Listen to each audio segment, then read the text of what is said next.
वाणी में पढ़ा था। एक महात्मा जी भ्रमण करते थे तो उस समय असरफियां चलती थी, मोहरे असरफियां, तो उनको भेंट में देते लोग। तो या तो ठाकुर सेवा में लगे तत्काल, या संत सेवा में तत्काल लगे, उसका संग्रह करके डोलना ये ठीक नहीं है बैरागी के लिए, सिद्धांत में ये ठीक नहीं है। तो जब 2, 4, 6, 8 ऐसे मोहरे हुई, उन्होंने विचार किया कि और भ्रमण करके जब काफी मोहरे हो जाएंगी तो प्रयागराज में जब कुंभ पड़ता है, एक बार पूरे सब अखाड़े के संतों को, अलग अलग संप्रदाय सब संतों को बुलाएंगे और सबको पुआएंगे। अब साधु है तो यही विचार करेगा, और क्या विचार करेगा। तो उन्होंने ऐसे डंडा बनवाया, बेंत, जो ऊपर से चूड़ीदार और भीतर पोला, और मोहरे उसमें डालते हैं। और भ्रमण, जहां जहां श्रद्धालु भगत थे सबके यहां जाना और इच्छा रखना कि एक मोहर तो दे दे दक्षिणा में। कामना कोई भी हो वो बांधती ही है, ध्यान रखना। इसीलिए प्रभु जो चाहे वो करे, अपनी चाह नहीं रखनी चाहिए, अपनी चाह प्रभु की चाह में मिला देनी चाहिए। धीरे धीरे वो छड़ी भर गई। भ्रमण करने वाले महात्मा चूड़ी लगाई, इंतजार करते रहे। जब प्रयाग का कुंभ पड़ा तो चले। तो रास्ते में एक गांव में पूछा जाता है, जैसे कहीं रुको कि कोई श्रद्धालु ऐसा है जो संत सेवी है। तो कुछ लोगों ने बताया, हाँ एक परिवार है बहुत संत सेवी है और आपको मिलाते हैं उनसे। आइए महाराज, घर में रुका, खूब अच्छा हलवा पूड़ी पवाया, और जो घर के मालिक थे चरण दबाए। चरण दबाते दबाते उनकी दृष्टि पड़ी उस डंडे पे, इतना मोटा और ऊपर से कुछ चूड़ी सी भी नजर आ रही, इस डंडे में तो कोई रहस्य है ही है। अब महात्मा जी को खवा पिला के सुला दिया। महात्मा जी जब सो गए तो पत्नी से धीरे से कहा, वो डंडा लाओ बाबा जी का डंडा। वो चूड़ीदार जो ही खोला पलटाया तो सैकड़ों मोहरे। ऐसे संत रोज पधारे भगवान, तुम आनंद हो जाए फिर क्या। पत्नी से कहा, नाप के कंकड़ लाओ। वो तो महात्मा जी तो खाए खीर पूड़ी, आराम से सो रहे। रात में पूरी प्लानिंग करके उसमें कंकड़ भर के चूड़ी लगाकर सिराने रख दिया, सारी मोहरें हटा ली। महात्मा जी आराम से छड़ी उठाए तो वजन पक्का। वैसे बड़े लोग चतुर होते हैं, पर ये नहीं जानते कि कर्म कितना भयानक होता है। और उनकी कोई संतान नहीं थी, पर धन में इतना प्रेम उनको था। बहुत सावधान रहे। साधु महात्माओं के पास जो अर्थ है, गृहस्थी अगर आता वहीं से है, पर अगर उसको जोर जबरदस्ती या किसी छल कपट से, तो वो उसका विनाश ही करता है। आज तक का प्रमाण है। अब उनको ये भाव पता नहीं होगा, या पता होगा तो लोभ के कारण वो उसको मान नहीं पाए होंगे। महात्मा जी गए प्रयाग में, किसी अखाड़े पर रुके और वहां प्रार्थना की कि कल जो है संपूर्ण अखाड़ों का निमंत्रण किया जाए और सब संतों को भोग पवाया जाए, उनको दक्षिणा भी दी जाए। महंत ने सोचा कि बहुत बड़ा है तो उत्सव है, क्योंकि प्रयाग में कितने हजारों संत महात्मा सब। उनका महाराज बोरो इसमें चीनी और तीनों घी लगेगा, सब व्यवस्था। बोले आप एक एक हिसाब हम करेंगे, हमारे पास सब व्यवस्था है।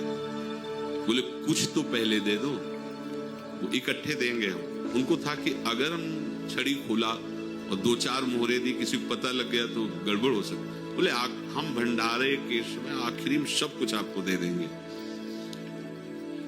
ठीक है। वो अपने पास से पैसे लगाकर खूब जितना सामग्री सब लाए, लाखों की, और सब संतों को निमंत्रण कर दिया।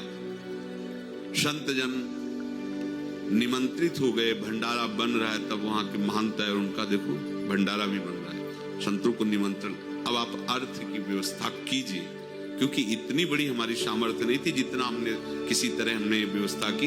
अब मुझे अर्थ चाहिए, तभी आगे की व्यवस्था बढ़ेगी। संतों को दक्षिणा देंगे और जिनसे अर्थ लिया उनको दे। देखो रसोई बन गई है सब। उनका अच्छा तुम्हें विश्वास नहीं तो यार चूड़ी खोली। उनको तो था ना कि मोहरे हैं कंकड़।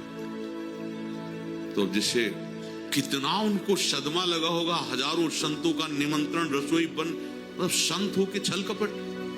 तो उनका महाराज आपने तो हमारा नाश कर दिया जो महंत थे। अब बताओ रसोई बन गई, संत निमंत्रित हो गए और आप ये कंकड़ दिखा रहे हैं हमको।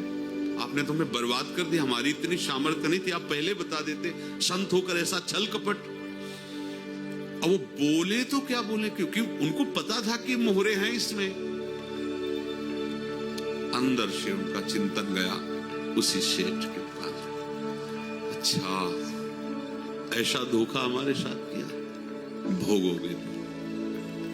ये जो निकलता है ना भोगोगे, ये अकाट्य होता है। क्योंकि किसी का भी हृदय, मान लो किसी भी जीव जंतु को आप कष्ट दें और उसका हृदय आह भर जाए, तो वो आह वज्र की लेख है, तुम्हें भोगना पड़ेगा। वो देखो भीष्म जी को भोगना पड़ रहा है। सांप को ऐसे धनुष की नोक से उठाया और बंबूल के कांटों के ऊपर फेंक दिया, कई दिन तक छेदा हुआ, वो आह भर करके मरा। तो आपको 6 महीने बाणों की सैया पर आह किसी की ना लेना जिंदगी।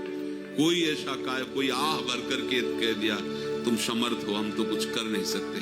और अंदर से दुखी, फिर तुम्हारी सामर्थ्य काम नहीं करेगी, मिट्टी में मिला देगी। फिर ये तो संत थे और भगवत आराधना के लिए, संत आराधना के लिए ही ऐसा किए हुए थे। अब इनका कैसे मुंह दिखाएं? अब क्या करें? सुबह संत जन आएंगे, सबके बीच में हमारी की देखो, अब क्या करें?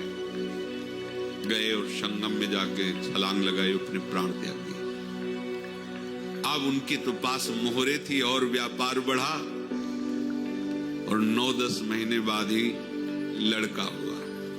अब तो उनको कि संत फलीभूत हो गया। देखो व्यापार चल रहा, लड़का नहीं होता था, लड़का भी हो गया।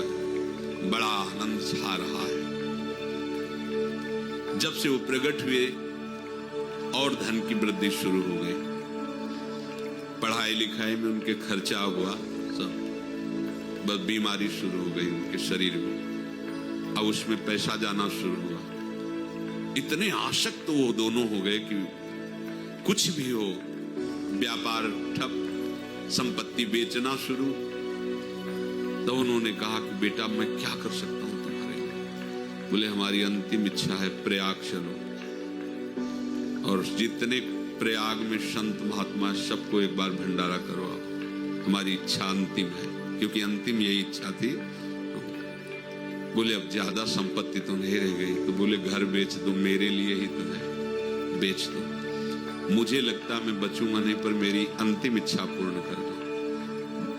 घर बेच दिया, जेवर बेच दी। वहां गए, जब संत सेवा की तो बोले मुझे संगम तक ले चलो। संगम तक ले गए और बोले समझे तुम चुराए थे और हमने उसको छीना है, कुछ नहीं रह गया तेरे पास कुछ। अब केवल ममता और आसक्ति में जलकर मर और नरक प्राप्त कर। मैं वही महात्मा हूं जिसकी तूने मोहरे ली थी, शरीर छोड़ दिया। महात्मा को जन्म लेना पड़ा और इनको दुर्गति भोगनी पड़ी।